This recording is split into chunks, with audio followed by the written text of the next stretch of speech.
For the smooth conduct of this FTP, I request each one of you to mute yourself during the session. Please rename yourself with your name in the Zoom profile. Q&A session is available at the end of the session, and questions are invited orally as well as via chats. Prayer, like radium, is a luminous and self-generating form of energy. Let us invoke the presence and blessings of the Almighty through a silent prayer.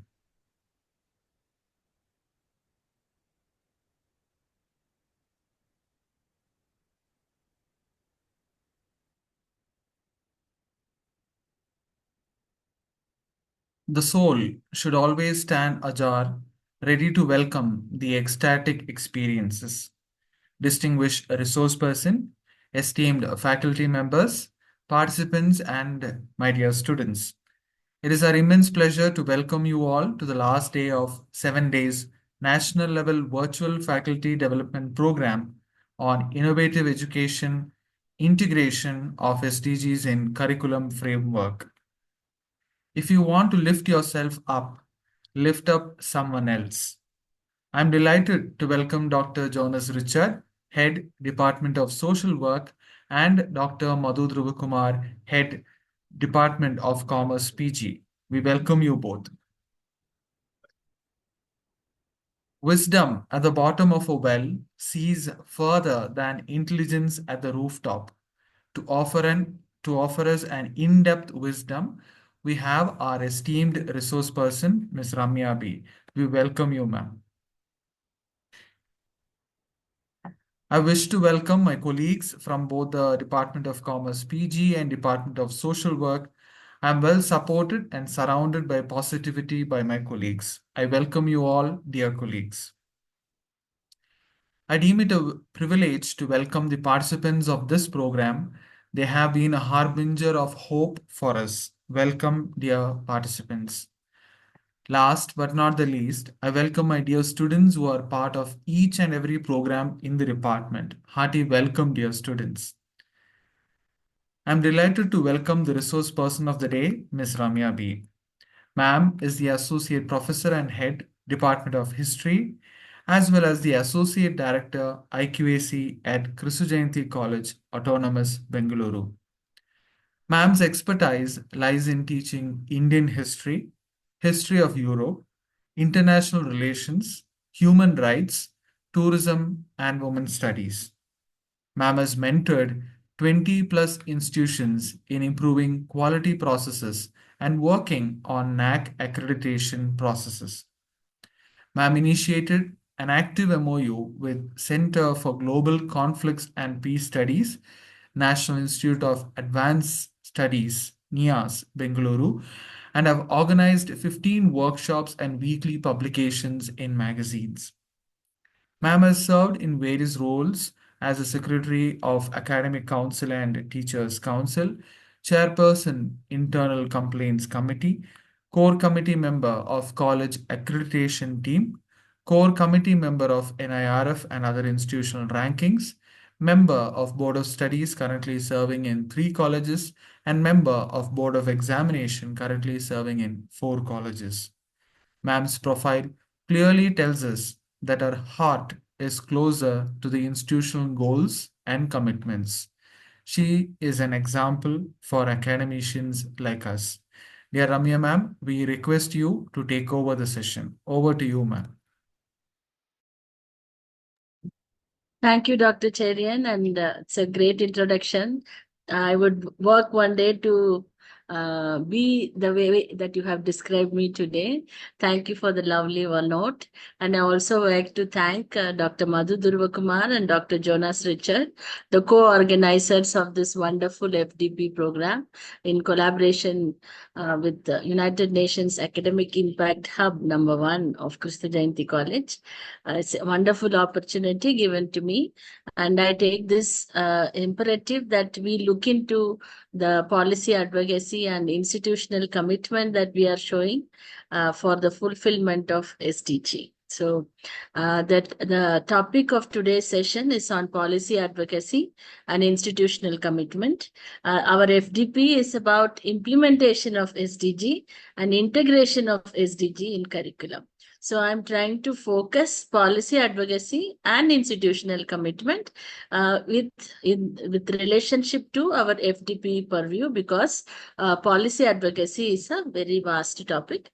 So with that note, I'm very grateful that you had excellent speakers in the last 1 week, and I am the last of the 7-day FDP, and I have a great advantage because of that, since all of you are now familiar with what is SDG and what does it want. You all know that in September 2015, this Agenda 2030 had come up, and the policy makers have decided that by 2030, 17 multi-sectoral SDG or Sustainable Development Goals. They wanted to provide a framework for all the policymakers throughout the world to work towards. So it is possible for us to obtain these Sustainable Development Goals by the entire world by 2030. So goal number 16 commits all these countries to promote peaceful, inclusive societies for sustainable development, to provide access to justice for all, to build effective, accountable, inclusive institutions. So the policy advocacy and institutional commitment is also part of the SDG. So it is wonderful to know that not just 17 goals are there, 169 targets are found in the Sustainable Development Goals. So you have heard all of this in the last 6 days of session. What is SDG? What does it want to achieve? It wants to secure a sustainable, peaceful, prosperous, equitable life on Earth. So this is a follow-up on the Millennium Development Goals. How far we have obtained Millennium Development Goals was the beginning of the meeting that came out with the decision regarding Sustainable Development Goals. So the main purpose was to cover all global challenges, irrespective of the national frontiers or the distinctions that we see all over the world, that these are global challenges and it is very crucial to address these challenges in order to keep the survival of the humanity. So in that regard, I believe this is one of the excellent manuals that have come up that has given a guideline for various nations of the world on how their policy should be created. So for the goals of SDG to be reached, everyone need to do their part. So it's not the responsibility of the government or the responsibility of the private sector or the civil society. It becomes the responsibility of each and every human being across the world to be committed towards these goals for its fulfillment. So, but governments are expected to take ownership and establish certain frameworks, policies and measures for the effective implementation of 2030 agenda. So, which means what? All countries of the world are bound by certain understanding that they have to align their own countries' policies. They have to devise their developmental efforts with the aim of promoting prosperity, at the same time protecting the planet. So no country can say that we are not indebted or we are not entitled to be the carrier of SDG. So with respect to SDG, all countries can be considered as developing nations. There is no longer the classic definition of which are developed nations and which are developing nations when it regards to SDG, because these are goals that need to be constantly worked upon by all countries. So that means with regard to SDG, all countries can be considered as developing and all countries need to take urgent action for the fulfillment of 2030 agenda. So let me begin the session, which I have for 40 minutes, by explaining the term policy advocacy in a shorter way and why policy advocacy is necessary and how it is used for the fulfillment of SDG. So what is policy advocacy? It is a structured and deliberate process of influencing policy making. So whatever may be the type of government, they are in charge of policy making in the world. So, policy advocacy refers to the people who are trying to influence the policymakers to bring about change. So, how do they go about generally? Whether it is litigation or lobbying or public education, they try to build a relationship with stakeholders, or even collecting public opinion can also be a way of influencing policy making. So, what is policy advocacy is very clear. So it is a structured and deliberate process. It's never an accident. It is never done as a surprise. So there is always a group of people who are working to bring about change in the policymaker's mindset. So why is it needed? Policy advocacy is needed so that it is always possible to improve the existing policy or come out with the new policies. And it should be always focusing on the higher goals, so including SDG, right? So policy advocacy stands for long-term solutions, sustainable solutions. And it should also, this policy think tank also guides the decision makers on the way in which they are moving forward their own decisions. So this is the basic understanding on policy advocacy. So how is it related to our context in the context of SDG? So the achievement of SDG, if I say, is the responsibility, or it is depending on the ability of all types of governments, whether it is the national governments or regional governments or local governments. They have to have an integrated approach, an inclusive approach. At the same time, they should not forget the sustainable approach that needs to go hand in hand.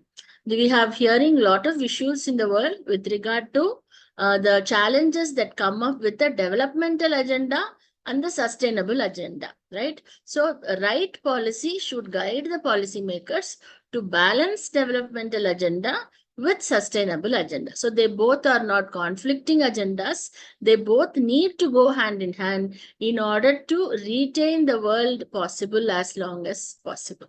Because SDGs is addressing threats to the human existence. It's not just an issue of one single village or one single nation. So SDGs are definitely people-centered, and its implementation can never be top-down, even though that happens in many places.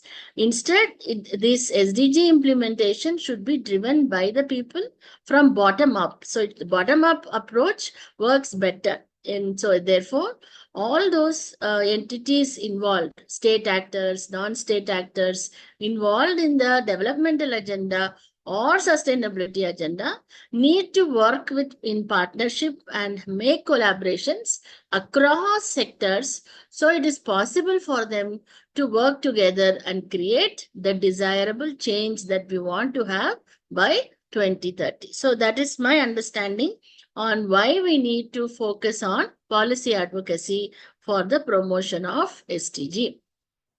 So generally, the people who are actively involved in the policy advocacy under sustainable development goals focus on 2 points. One is raising awareness, because as we say in Indian knowledge systems, knowledge enlightens, right? So if you are actually aware of what is going to happen or what we can do, then we will work for achieving that. So that is one of the major advocacy plan with regard to SDG, creating awareness, raising awareness. So at what level? At the national level and subnational level. So when we mean subnational, it could be inside the nation or a region in the continent. So, but all these planners need to work with the local stakeholders whose support is needed for the achievement of our SDG goals. So in that case, policy advocacy focuses on raising awareness. That's the one. Secondly, it is making the world to realize the need for a change, because there is a lot of resistance when it comes to certain aspects of the developmental goals.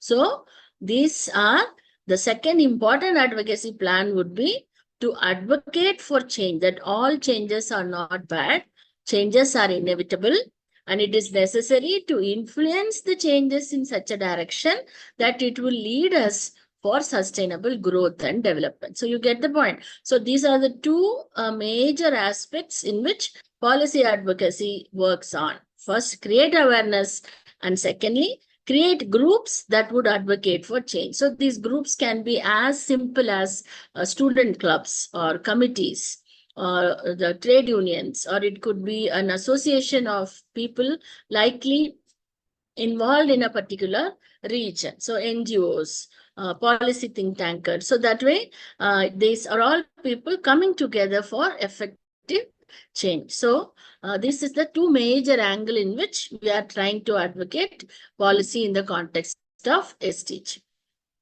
So SDG implementation definitely needs policies that promote stronger national commitment. That is where the term commitment steps in. So policy can be made, but can be ignored as well. So if I need to focus on these policies, then what is required?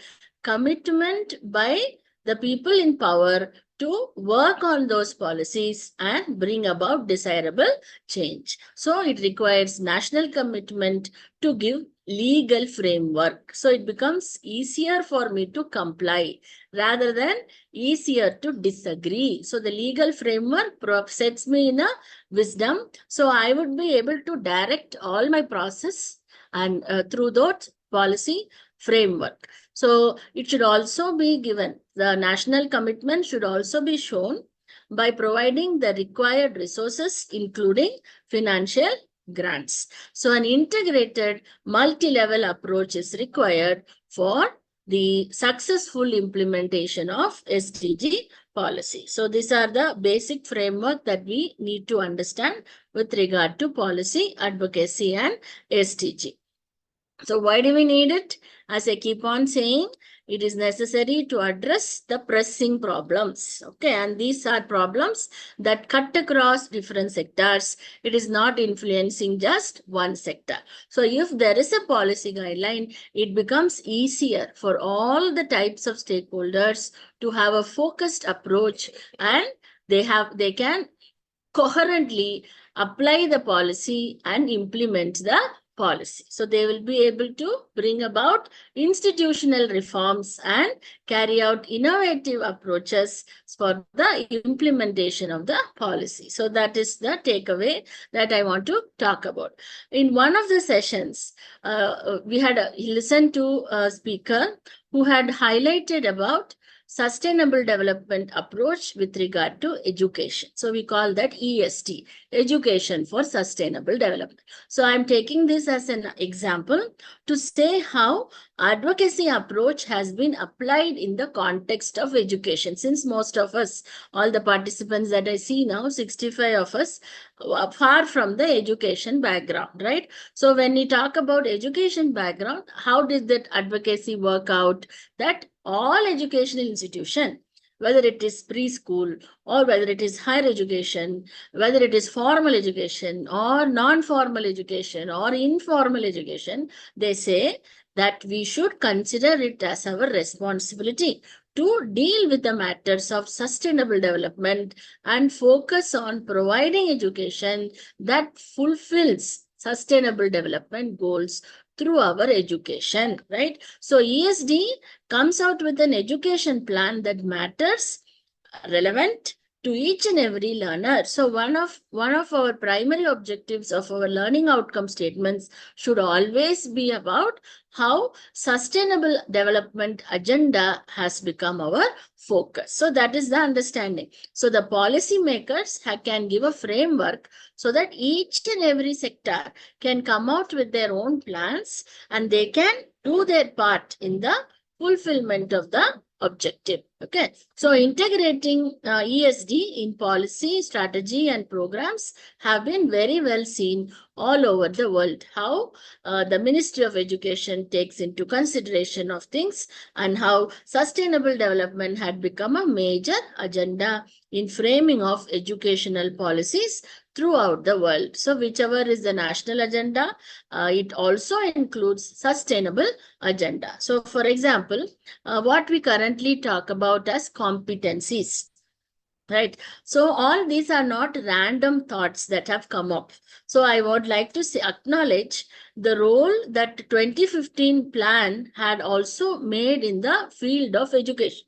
Okay. So today we talk about providing education that develop competency among our children, right? So sustainability agenda also want to create citizens who are called as sustainability citizen, who also shall have these competencies. So education's agenda and sustainability agenda are never far away. Okay, so the impetus that we are providing today on developing competencies. What types of competency? Cognitive competency. That means our basic knowledge and thinking skills. So now I can say that those thinking skills will by default make me understand the need for sustainability, the need to become ambassador for SDG.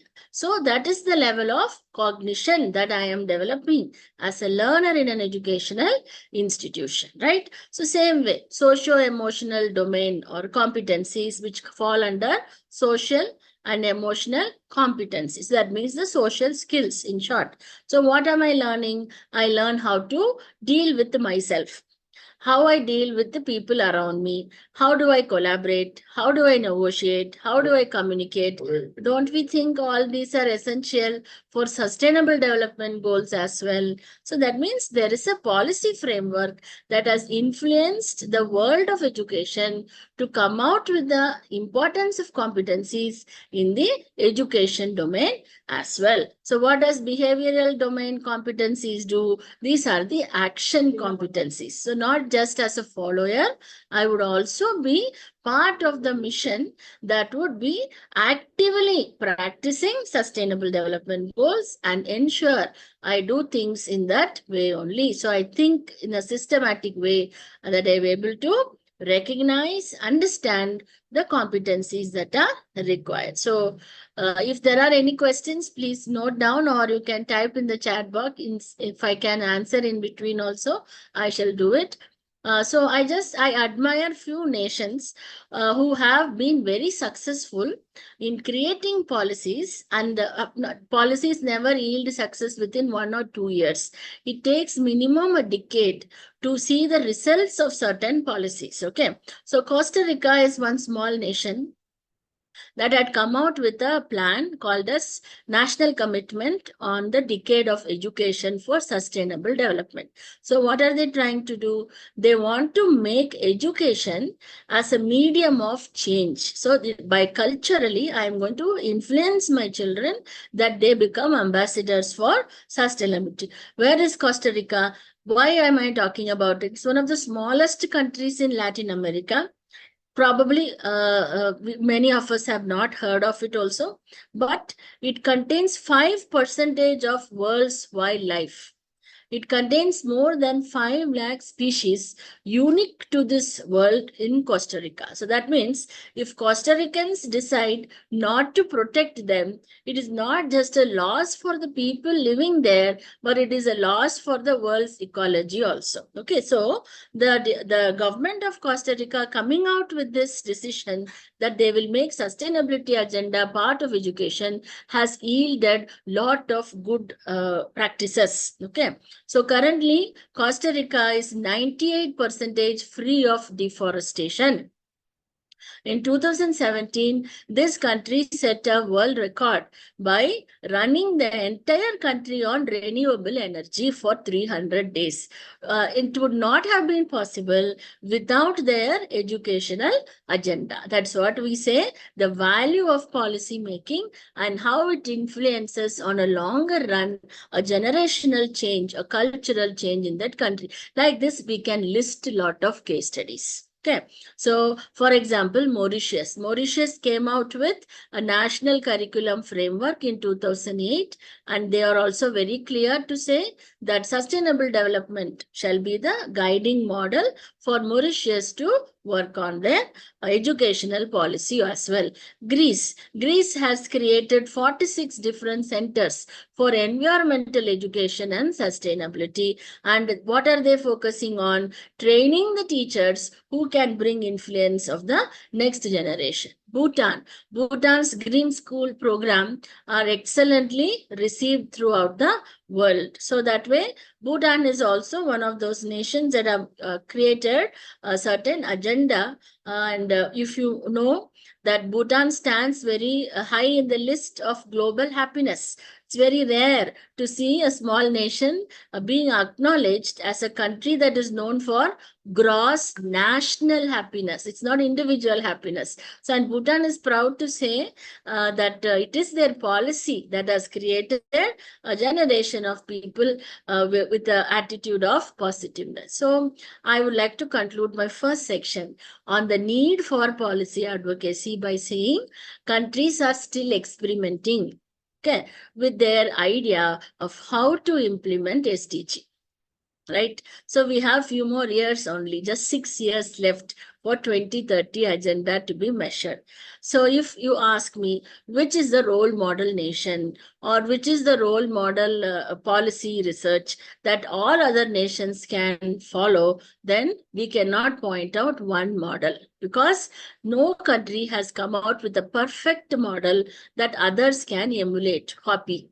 It is impossible. Okay. But still, there are certain efficient models that are there in the current world, which can be taken as a guideline. So what are the major factors that are highlighted in these successful nations which have implemented 2030 agenda? So there are 4 basic guidelines. So the next section of my presentation, 15 minutes, I would like to say what are these 4 factors and the context of India. Okay, so we are basically all of us are Indians, I believe.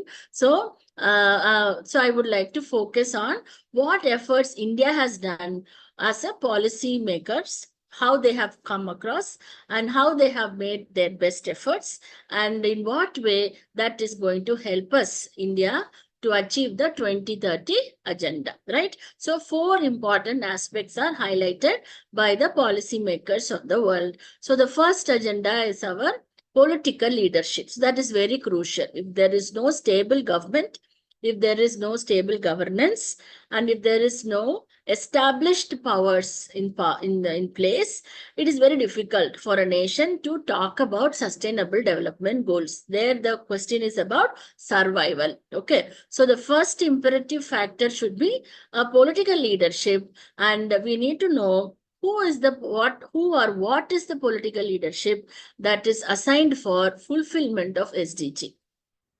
Who is going to be in charge? Okay, who takes over SDG goals of a particular country? That is called political integration. The second is horizontal integration. That means what? How many ministries are going to be involved in the fulfillment of SDG? Okay, if at all, if it is going to be one ministry, then which ministry, and whether it is essential for them to work in cooperation with all. So that is our horizontal integration. And what is vertical integration? Between the national governments, state governments, and local governments, is there a unity plan? Is there a consistent plan that will enable all of them to contribute to each other for the fulfillment of SDG? Okay. And lastly, multi-stakeholder agenda. So this is the success formula. So of many nations that are able to come out with policy regarding implementation of SDG. So what about India? Okay. In India, Niti Aayog is the primary agency which is responsible for achieving SDG, right? So I hope you remember that Niti Aayog, National Institution Transforming India, that is NITI. National Institution for Transforming India. This was started in 2015, okay, as a successor for the Planning Commission of India. So when the Planning Commission was shut, the agency that took over is Niti Aayog. So now you get the relevance. So when Niti came in, Niti Aayog was made the primary responsibility agency, the policy making agency, to lead the agenda of SDG in India. Okay, it is they who help the national and subnationals to progress in the fulfillment of SDG. Right. So, who is the leader of Niti Aayog? For Planning Commission, we had Prime Minister being the chairperson. For Niti Aayog also, who is the chair? Prime Minister of India. So that means we are saying in India, do we have political commitment for fulfillment of SDG? Yes, because it is under the leadership of Prime Minister, an organization has been created which will be the primary agency to look into SDG. So Niti Aayog takes care of all responsibilities with regard to SDG in India. What about horizontal integration? Which ministry is going to take care of all aspects of SDG? One ministry is not possible. One ministry cannot be held responsible for the entire goals, right? It's impossible. So we need to have all the ministries coming together and working under Niti Aayog. So Niti Aayog only takes care of horizontal integration also. So it is they who map centrally sponsored schemes with relationship to SDG. So they map. So they are very clear. Whenever government is pushing an agenda, that agenda should also be for the fulfillment of SDG, right? So you can't have two different agenda, right? So all the policies that the government will take care would also be guided by sustainable development agenda. So for mapping of this exercise, for each of the goals, what did Niti Aayog do? They conducted exclusive meetings. So they brought all the nodal ministries and then they identified which ministry is going to be responsible for goal number 1 or goal number 2 or goal number 3. India does not take care of 4 goals. Okay, we are interested in the remaining. So they mapped all the goals and with a particular ministry so that they know their responsibility with regard to fulfillment of the goal. Okay, so for example, Ministry of Statistics. Okay, people cannot assume what they're going to do. Ministry of Statistics and Program Implementation is responsible for developing national indicator framework, the scale that will measure the progress of SDG. So that way, every ministry, you can imagine what did higher Ministry of Education do, right? So how NEP policy also addresses SDG. So that way, Ministry of Statistics will come out with a national indicator framework that will help us to analyze how we have obtained the targets. So that way, vertical integration will tell us how the Niti Aayog will bring all types of capacities, all types of leadership to work together for obtaining the growth of SDG. So India is definitely committed for the fulfillment of sustainable development goals. Okay, so these are some of the programs that I wanted to highlight of the current Indian state that will definitely fall under the purview of SDG. Okay, so now we talk about Sabka Saath and Sabka Vikas, right? So which means what? Collective efforts for inclusive growth. So India's commitment to SDG can be definitely seen in this National Development Agenda motto that let us all work together and collectively grow. So SDG India Index talks about measures that can be implemented all over the country for implementation of SDG and how various departments can also take care of the adoption, implementation and monitoring of sustainable development goals. Am I still with you or I have lost you? No, we are still with you, ma'am. Am I okay? Should I continue this way or Yes, yes. change it? It's okay, ma'am. Thank you, Dr. Cherry. Okay, so what did India do? Okay, so India came out with a beautiful plan that we submitted to United Nations agency also. Okay, and that plan, what we call it as the localization of SDG, Indian model. Okay, we cannot follow any other model, European model or American model.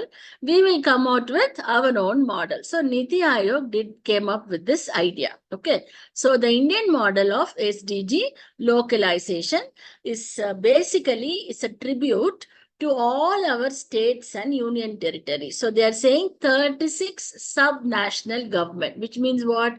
28 states and 8 union territories. So based on all of our collective efforts, their experiences, India had come out with the Indian model of localizing SDG. So they are telling the sub-national governments have the primary responsibility of achieving SDG. So that means I take up the ownership. Karnataka takes up its ownership of its own goals, of its own agenda. Ultimately, Karnataka should owe its responsibility to say to Government of India that these are the policies I have implemented for the fulfillment of my SDG targets. So that means each of the sub-national governments are responsible stakeholders. They are not going to blame each other. The credit goes to the sub-national governments, and that will be shown by the Niti Aayog. Okay, so that means every local constituency is equally responsible for fulfillment of the plan. Okay, so this is the plan proposed by Niti Aayog. So we will have a cooperative federalism. They also added the word competitive. Healthy competition never harms anybody. So within India, the states and union territories can also challenge each other. Who is doing better? Which state is implementing SDG better? So cooperative model and slightly competitive federal model where governments at different levels shall shoulder responsibilities and implement SDG. And we are proud to say that we stand for localized solutions because one solution cannot be applied all over India because India is a diverse nation, people from diverse interests, diverse backgrounds. So one size will not fit all over India. So that means what? What is needed in Bangalore? Bangalore has to come out with a plan which will be formulated in the Bangalore municipal body or Bangalore Development Authority or in the Bangalore MLA. So that means in the local model, a developmental agenda would come up. Okay, so that is the localized solution. And the tribal areas shall take the consideration of the tribal people, shall take the consideration of the backward groups, all sections, so that it is an inclusive growth model. So what will they help? What will they ask for? Capacity building will be the primary goal at each level. So that is India's model. So what do we do at the top level? Niti Aayog is the primary body. So Parliament is the oversight committee. That means in the Parliament, every year, there would be a presentation of what is the achievement of Government of India with regard to fulfillment of SDG, right? So that is the oversight authority. Then Niti Aayog will create several subgroups that will take care of the interest from the central level, right? So that's the national level agenda. Then at the state and the union territories, they prepare state level frameworks, district level frameworks so that SDG can be properly implemented. So in the last 5 years, okay, so in India, definitely action has been taken. Leadership roles have been performed so that SDG can be adapted as per the needs of the locality. Okay, so series of meetings have taken place at the sectoral level to come out with the schemes and implement the schemes and follow up. Monitoring of the schemes are also taking place. So India's plan rests on the 4 foundational pillars. Pillar 1 is creating institutional ownership. So Niti Aayog is the anchor body. The ministries are mapped. This is the steps in which they did. Ministries are mapped with the responsibility. Parliament and assemblies with the legislative oversight are going to take forward the mission, and then state action in the form of institutions, capacity building programs, and monitoring role. All these roles are going to be owned by our different groups of people from the center. Secondly, it is the creating a review system, robust review and monitoring system. So that means what? It is not just a day in which I come out with a manual and distribute the manual to entire India, but we should also have functional level monitoring committees so that certain tools will be developed by Niti Aayog, how to measure. That's why I told you Ministry of Statistics, they come out with the indicator framework, right? So tools are developed by Niti Aayog, and that will be given to all the state actors, and they have a computerized system where they will key in all the procedures that they are following at the state level. Third pillar is building capacity. So what is the task force? So Niti Aayog had come out with a structural approach to develop capacities of government officials so that they can be supporting a system for the implementation of SDGs. So government officials at various levels form partnership with think tanks, partnership with the academia, partnership with the United Nations. So at the lower level, at their equal level, at the higher level. So United Nations Development Program, UNDP, is one of their partners. So that way, how in Kristu Jayanti College is part of the UNAI hub, right? So you are also having multi-level partnerships. So they can also build capacities of various levels of people and build partnerships.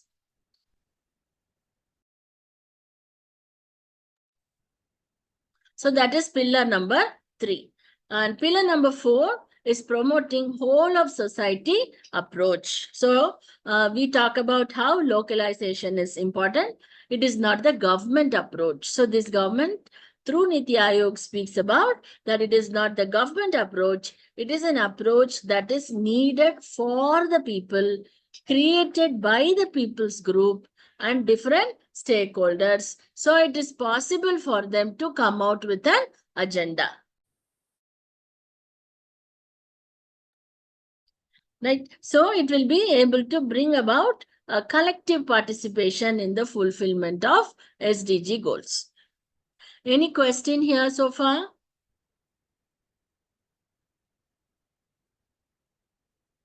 So far, I have spoken to you about the role of the national agency and how national agency had come out with a plan and how we are also coming out with an implementation agenda, and we are arriving at policies that are coming out with a local solutions so that it is possible to have a inclusive growth within India. So we talk about Sashakt Bharat and Sabal Bharat, empowered India and resilient India. So this is a campaign which claims that they have uplifted more than 271 million people out of multidimensional poverty, because poverty can be measured in many ways. So lack of nutrition or poor health, education, sanitation, these are some of the indicators that are found in the goals. As well, 179 goals in SDG. So these are some of the indicators that also point out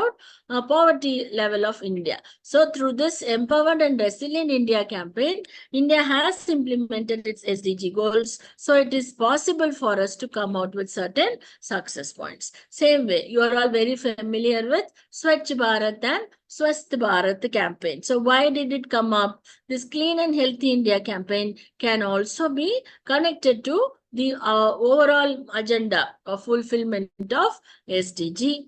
Then Niti Aayog has also come out with an agenda for higher education institutions through the Ministry of Education. So this FDP rightfully has pointed out all these sectors and its importance. So it's like, so it's all your day topics, no? How to integrate SDG in the curriculum, because that is one of the essential ways that Niti Aayog has told the Ministry of Education to look forward to.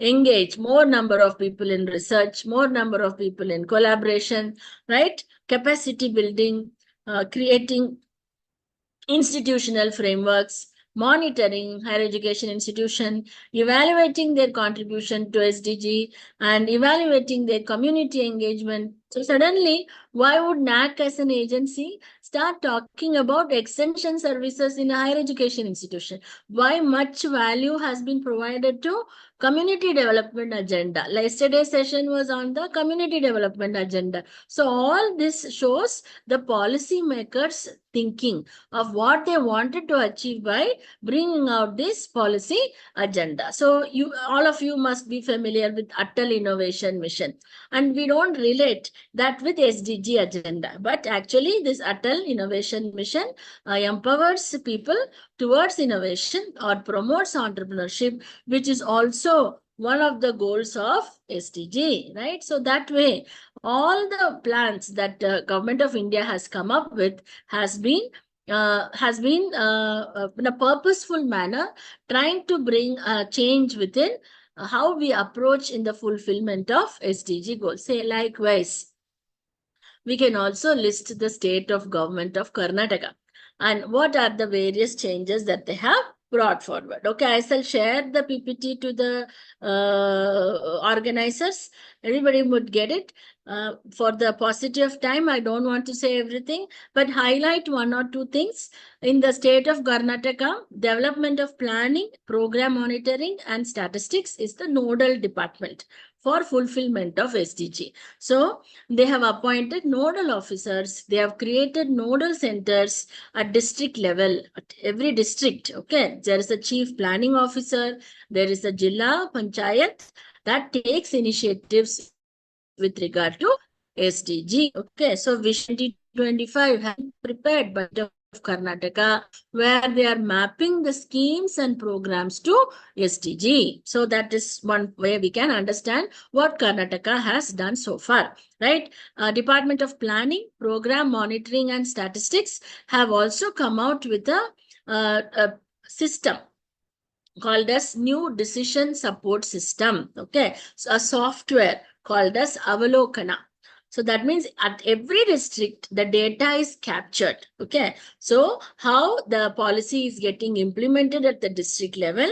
So this Avalokana software will capture because Karnataka is an IT state. So they want to capture from the Grama Panchayat level to state level what are the various action-oriented projects this state has come out with. Okay, so that way we can talk about various agendas that have been prepared by the state of Karnataka. One of the most popularly talked about is the Nava Karnataka Vision Statement of 2025, where they have identified 13 sectors and how growth will be focused on these certain sectors, including agriculture, urban development, health, education, law, justice, right? So Karnataka has certain policy commitment statement also, which talks about upskilling SC/ST communities, artisans, women, facilitate industry placement. So that way, this policy statement is comprehensive. So we can say our state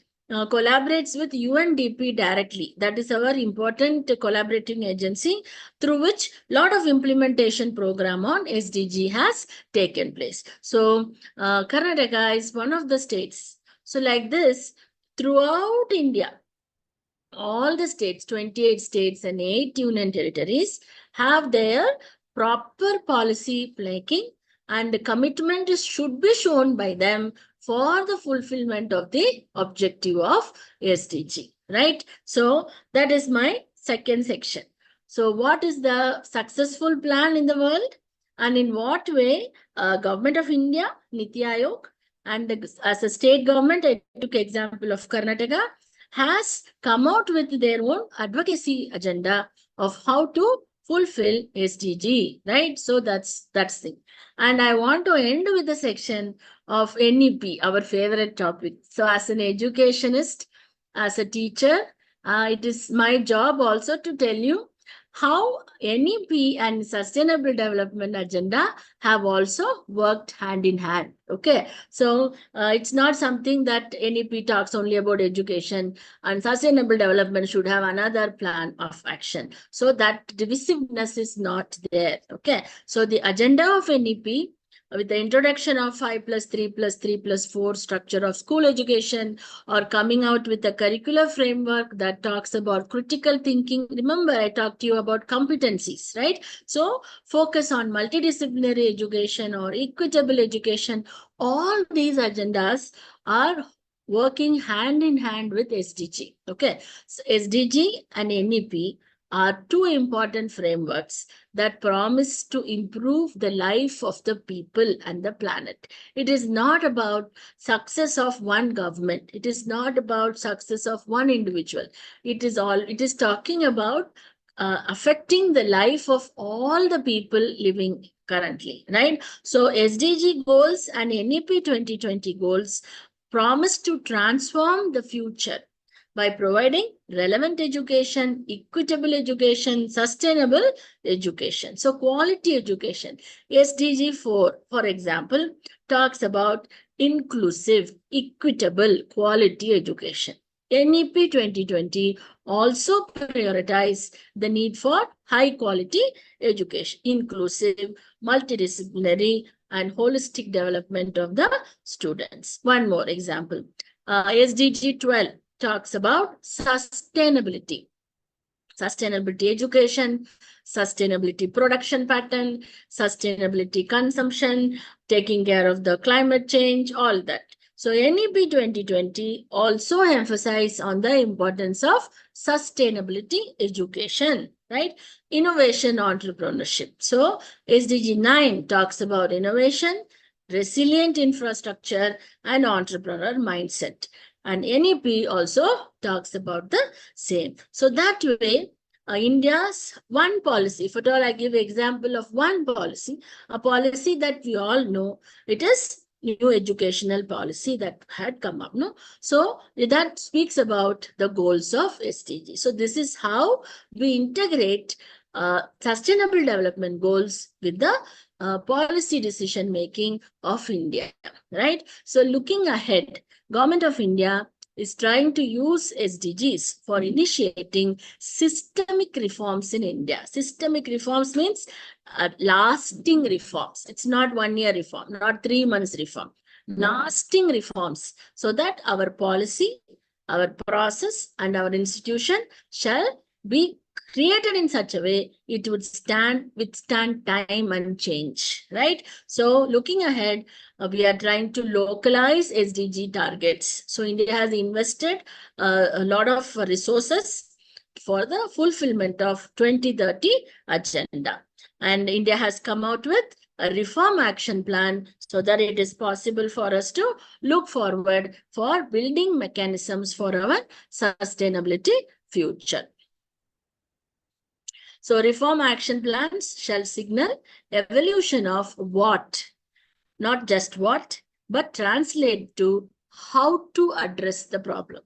First, we should know what is the problem. But more than that, we should also know from our experiences, from our insights, how to address these challenges looking forward. Okay, so that way, this is what I would like to conclude. At all levels, a commitment is shown for implementation of SDG. Since this entire FDP focused on integration of SDG in curriculum and in higher education, this is just a sample flowchart that talks about how SDG commitment has been shown in higher education as a framework for change. So with that note, I would like to thank the organizers and give few minutes of time for any question and answer. Thank you, dear ma'am, for those enriching thoughts. Ma'am highlighted the ways in which how policies are connected with education. Ma'am also gave wonderful examples about the global efforts on SDGs and its results. As Indians, it is a pride to see that there is ample of flexibility given to carry out SDG efforts. Ma'am has clearly stressed and stated that for inclusive development, inclusive efforts are necessary. Now, the floor is open for question and answer session. Participants can orally ask questions by unmuting or else ping their question in the chat box. Ma'am, we have one question asked by Anil Kumar sir. What are the major policies taken by Niti Aayog for the implementation of SDGs in India? Yeah, he had, yes, Cherian sir, I saw the question. He had asked that question before we were talking about the various policies that we have introduced in India, including NEP 2020 or even Swachh Bharat agenda. We talked about Sabka Saath, Sabka Vikas, the developmental agenda. So the entire policy framework of India is now in tune or in aligned towards sustainable development goals. And one question which I wanted to ask from my end is regarding funding. So does Niti Aayog fund? So suppose any SDG is taken by any state governments, is it funded by Niti Aayog or is there any push from Niti Aayog for all these things? Yes, sir. Of course, that is what when they talk about building networks and collaborative partnerships, the national governments assign the specific roles to state governments to perform. Under the state governments, there are a lot of collaborative networks, agencies, centers through which people interested to pursue individual research for their own commitments or research with regard to community development or research with regard to district needs or local government needs. There are a lot of plans that are available that comes through state government levels. So they are directed by Niti Aayog and that is how they are funded. And throughout India, Niti Aayog also provides certain research grants for the researchers to take up certain initiatives. Baba Sir session had highlighted some of these programs that have been funded by Government of India and Niti Aayog. Thank you, ma'am.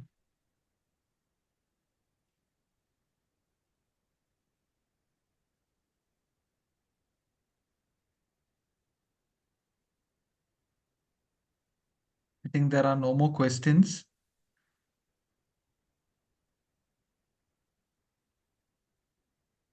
So I move on to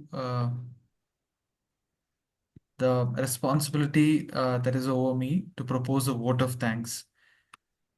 May you be strengthened by yesterday's rain, walk straight in tomorrow's wind, and cherish each moment of the sun today.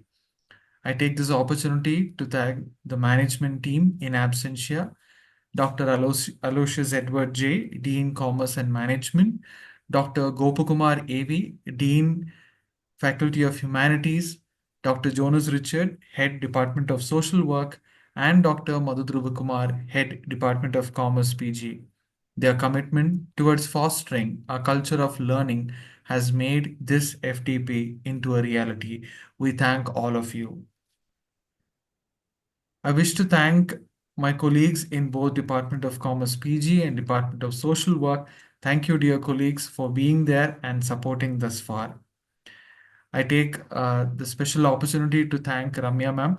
Ma'am was gracious enough to accept the invitation, and I'm sure that ma'am has delivered 100% justice to the title which was given to her. Thank you, dear ma'am.